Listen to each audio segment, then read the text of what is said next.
สายนะวินไปสายลูกไปสวนไปสวนสบายดีพ่อแม่พี่น้องFCเบิร์ดทุกคนเด้อมาผมมาพอกันทางสองอย่างนะวินทางสองอย่างลูกสาราบาพุไทยน้องเงินน้องมาได้ออกสวนแล้วไปหาเห็ดหัวสวนเห็ดหัวหายไปหาแหย่ไข่หมดแดงทุกคนไปนั่นเจ็บไปเห็ดหัวสวนแล้วกะคือโอกาสแหย่ไข่หมดแดงค่ะมันจะได้ทุกคนเด็กกับป่าที่กูละเราเกิดนะได้เลย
อุโมงค์ต้นไผ่ทุกคน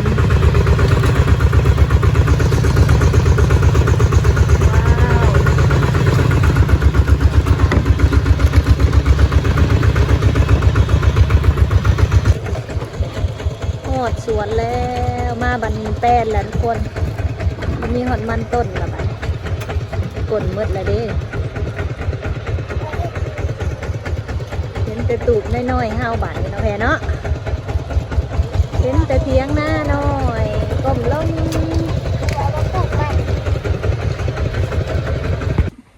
ลงนะไหมไม่ว่าหอดแล้วบ่อยบอกถือลงเลยลงมาลงได้บ่หอดแล้วลงได้บ่นะวินให้แม่อุ้มบ่ลงยังได้บ่ตุ้มนี่ป้ายบันเฮียยังบันเอาไปไว้เทียงหน่อยเทียงหน้าหน่อยใช่ขึ้นไปเทียงก็มีคนอยู่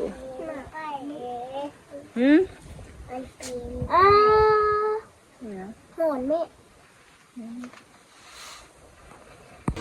มากินข้าวทุกคนมาฮอดแล้วจะกินข้าวก่อนบ่เห็นฮอดแล้วกินสมพักแล้วก็ปิ้งซีนหมูดู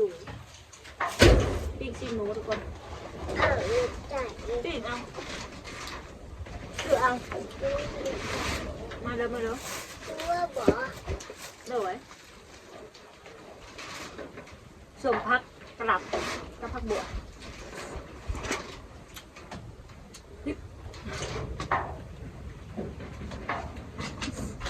เฮ้ย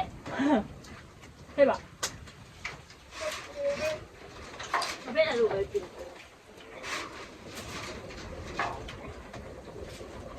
หมูใครใหม่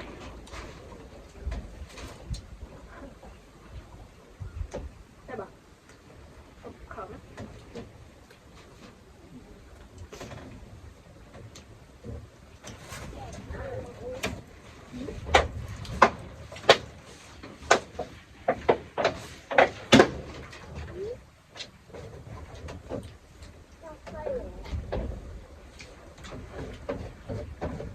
สมหนังหมูทุกคน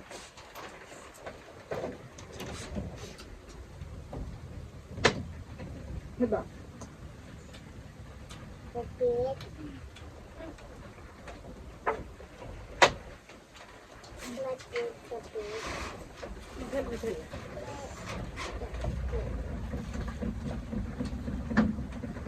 ถ้าไม่ปากถ้าบ่ปากถ้าอีกมีเช่าถ้ามี ไม่ใช่หรอก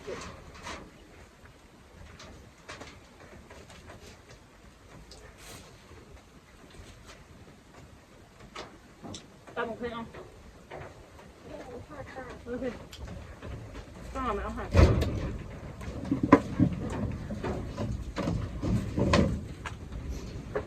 ต้องเอาไหมเอาหาเอาไหมแม่ทุกคนมันหากลแล้วหมดแล้วทุกคนแต่ว่ามื้อนี้หามาเห็ดหัวสิเอางัวมาปล่อยอยู่นี่ทุกคนเพราะว่าปู่แต่กาวละให้ปู่เนาะให้บ่าวพอบ่าวผู้ไทยบ่าวสว่างเลี้ยงแล้วว่าเพิ่นว่างัวเพิ่นหลายแล้วก็เลยว่าสิแบ่งมาเลี้ยงอยู่พี่เนาะทุกคนเนาะเอางัวเจ้าของมาบ่หลายดอกงัวกับประมาณโตถึง2 โตเนี่ยนะทุกคน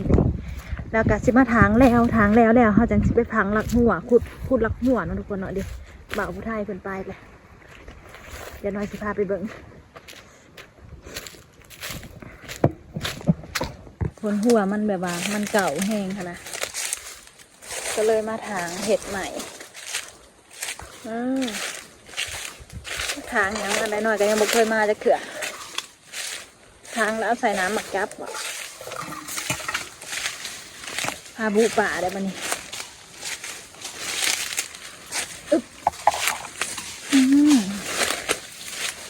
เดี๋ยวไปถางก่อนถางได้ไรวะสบายดีพี่น้องเลย สบายดีขนาดนี้สบายดีทุกคนมาเลยทำงานเลยไปเฮ็ดหูร้านแล้ววันนี้นะ ใส่ผ้า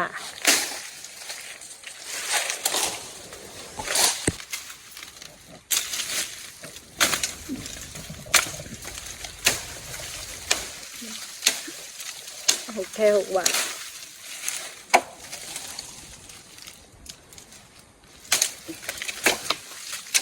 ทางบอลเห็ดหัวทุกคนสิเอาน้ำมักยับมาใส่ไม่อันนี้มันบ่ทนกล้วยเขาได้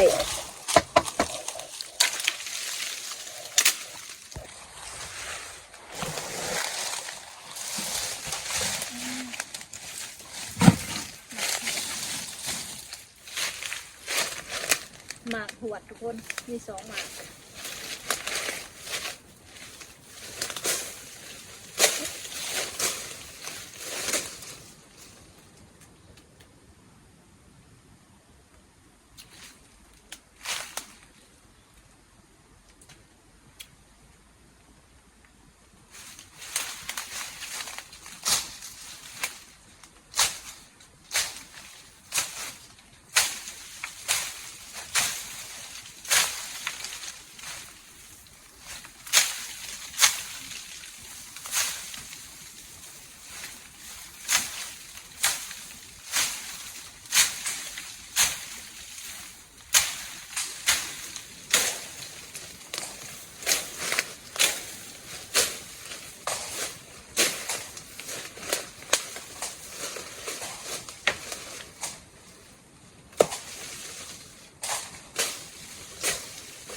เดี๋ยวทุกคนหลังจากที่ทางแล้วก็จะเป็นประมาณนี้เนาะ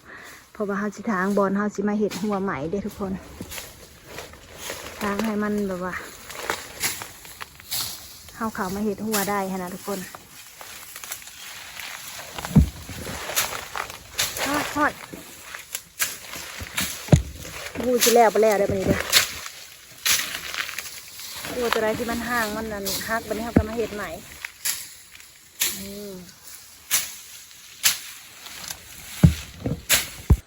ตอนนี้เรากำลังฮอดใกล้สิเคิงแล้วทุกคนใกล้สิฮอดเคิงทางแหละดาวสว่างพันผ่านนะพันใหม่แบบที่ไหนจะสิผ่านบ่ผ่านร้อนทางนั้นแล้วทุกคนบัดนี้เราสิมาเห็ดทางนี้บัด ดู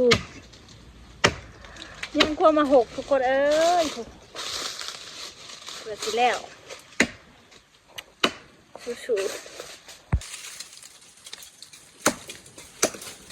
ปึ๊บขาดบ่ขาดเช็ดก่อนบ่ลงมันไม่ลงทำไงต่อป้านี่แหละมันยังสิตายมันลงมันกระถับหันถ่ายมันตายแล้วกับจูดทุกคนเนาะกกไม่ตายตัวนี้โอ้น้องไพวากับน้องนวินอยู่เถียงถาทุกคนเนี่ยทุกคนยางบ่าวสว่างต้นยางบ่าวสว่างพาชิพาไปเบิ่งว่ามันได้สำหรับแล้วทุกคนนี่ปลูกประมาณ200ต้นประมาณนี้แหละทุกคนแต่ว่าคุ้ยเขามาฮักนั่นแหละจังผ้าเดียวอันออกมาเห็ดหัวก็ย่อมาย่านคุ้ยเดี๋ยวเห็นบ่ทุกคนกำลังงามได้เห็นบ่ต้นกำลังบักใหญ่คุ้ยมาฮักทุกคนเอ้ยงัวเขามาคุ้ยเขามาสวนแบบว่าหัวมันบดีปานใดนะก็เลยพากันซื้อน้ำมักจับน้องทุกคนเนาะทาอยู่ลาวเสือน้ำมักจับมาเห็ดหัวแล้วก็สิเอางัวมาเลยแบบแบ่งแยกนะทุกคนแบ่งแยกเห็ดอันบ่อนเลี้ยงงัวต่างหากแล้วก็บ่อนปลูกยางต่างหากทาได้ทุนอีกหน่อยก็สิเอายางมาลงอีกทุกคนเพราะว่าปีนี้หางดการปลูกมันต้นทุกคนเอ้ยเบิ่งสวนก็มากวางพวกปีนี้หาบ่ปลูกมันต้นนะทุกคนเพราะว่ามันราคามันกับบดีถ้าแต่บ่ฮู้ว่าราคาปีหน้าสิเป็นอะไรเนาะแต่ว่าอยากก่อนทุกคนมันเมื่อยโพดเห็นมันต้นมีแต่สิปลูกยางแล้วก็เอางัวมาเลี้ยงทุกคนแล้วก็ห้าวก็ไปหาเห็ดเวียกอื่นนะเด้เลยทุกคนบ่าวสว่างสิมาทางไข่มดแดงนะถ้าว่าเบิ่งห้างบอกใหญ่เลยทุกคนบ่ฮู้ว่าสิได้บ่ได้เด้อน้องนวินก็อยากมานำนวินผู้ไปอยู่ผู้ลูกผู้ไปอยู่ห่มผู้ไปเบิ่งก็ออกอยู่สีขาวๆกับมันก็มีไปได้ไหมไปถ่ายอยู่ห่มผู้ลูกเขาจะแหน่เลย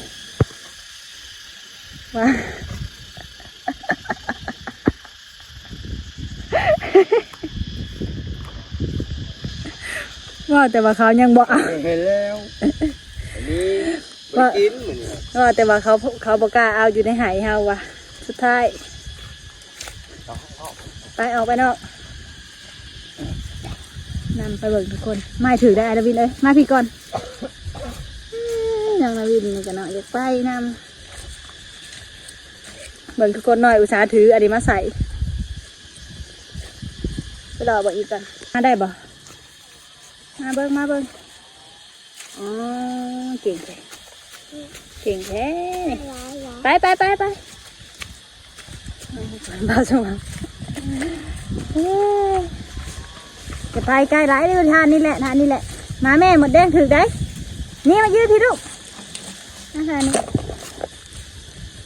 ห้างหน้ากับย่านบนเหลืออะไรทุกคนเห็นบอลดีต้นเลยทุกคนไม่คิดว่าห้างหน้ากับนาจะเขาเอาเราไปจ้ะเธอนี่บอใหม่ห้านี่เนาะ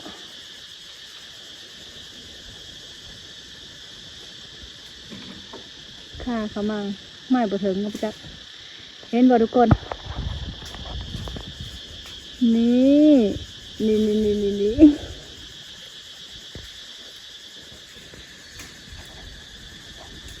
น้อยคือแล้วก็ดูได้ระวังมดแดงพุ่งใส่หัวเด้อนะพี่มันแดดนะเนี่ยทุกคนปีนต้นไม้แง่ไข่มดแดงสิได้อยู่บ่ระวังตกต้นไม้ซะเด้อ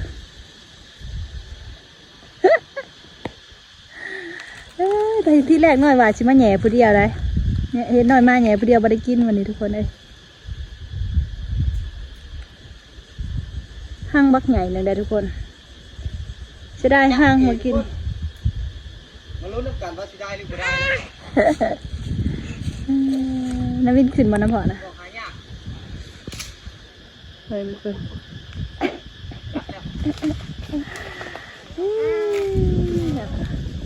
เอาลงไป แม่อยากได้ เราอยากกินนะระวังตกต้นไม้ยังไม่ได้คุมขาเลยเด้อนอนคนหาได้ห่างมันนะ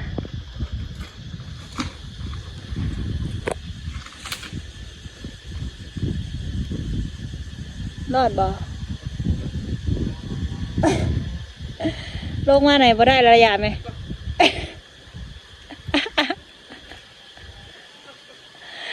แม่มันทุกคนเอ้ยแม่มันกัดเพิ่นมันบ่เถิงบ่แย่อยู่หลุมน่ะย่าบ่ได้เลยย่าถ้ามันได้เขาก็เอาแล้วเนาะตัวมันต่ำเขาเอามาแหละ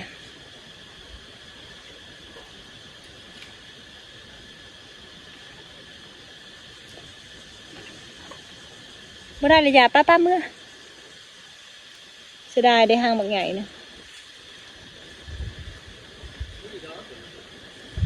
มีก็ให้ได้ถ้ามันเอาได้เขาเอาแล้ว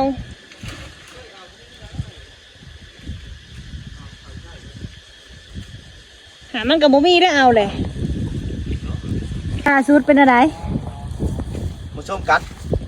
ไม่ได้ ถอยทับแล้วทุกคนเอ้ยทางบ้านใหญ่เราไม่ได้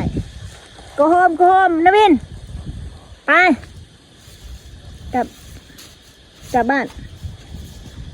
กลับไปเถียงหน้าน้อยเขาคือเก่าเดี๋ยวทุกคนหัวที่บ่าวสว่างเพิ่นมาเห็ดผู้เดียวเพิ่นแต่มือหน่อยบ่ได้มานำเพิ่นมือหน่อยข้าวเวียกเพิ่นละทุกคนเด้สิมาเปลี่ยนแต่ว่าเอาลักหัวใหม่มาใส่แบบนี้แล้วก็เห็ดอันใส่น้ำแบบนี้นะทุกคนน้ำมักจับเนาะอยู่ลาวเขาจะน้ำมักจับเด้ทุกคนเพราะว่าเขาสิเอางัวมาคันเขาเห็ดแบบนี้แล้วงัวมันสิออกบ่ได้เนาะแล้วก็งัวคนอื่นกับเขามาบ่ได้เบิ่งบ่าวสว่างเห็ดอันนี้บ่าวสว่างเห็ดได้โซนนี้คือแล้วเนาะทุกคนเนาะยังแต่โซนบ่อนสุกน้อยทางป่ามันนี่พุ่นแหละคือตอนนี้คือน้อยมาแหน่ไข่หมดแดงคนเดียวเลยทุกคนบ่าวสว่างอยู่น้ำลูกอยู่เพื่อนแต่ว่ามาเบิ่งห้างใดก็สูงห้างน่ะก็อยู่เทิงปลายใหม่พุ่นคนสูงเอาไปได้ยอมแหละอันนี้คือเป็นหัวเก่าเฮาเนาะทุกคนเนาะแต่ว่าหัวเก่าเฮาแต่ว่าตอนนั้นนะเฮาเห็ดตอนช่วงปลูกมันนะหัวนี่มันบ่ทันสุดดินก็เลยย้ายมาเห็ด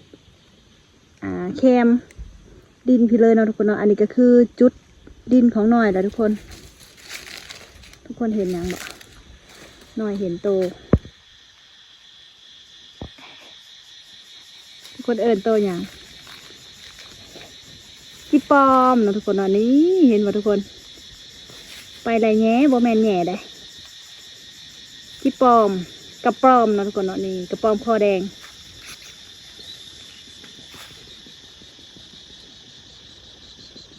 นี่ได้เด้อันคองกระปอมเนาะทุกคนนี่ตัวอะไรบ่มีอันคองเนาะทุกคนเนาะอ้อยเบิ่งทุกคนไปทางไข่มดแดงกะมีแต่บอลเขาเอาได้แต่แม่มันเหนื่อยแล้วล่ะเอาแป้งใส่บ่ให้มันไต่ขึ้นมาใส่คนทุกคนตอนนี้ก็ 4 โมง ถังไม่รักหัวแล้วแหละทุกคนประมาณเวลาประมาณ4 โมงยังหรือ4 โมงนี่แหละประมาณนี้แหละทุกคน4 โมงตอนแรงเมื่อยนอนแล้วพี่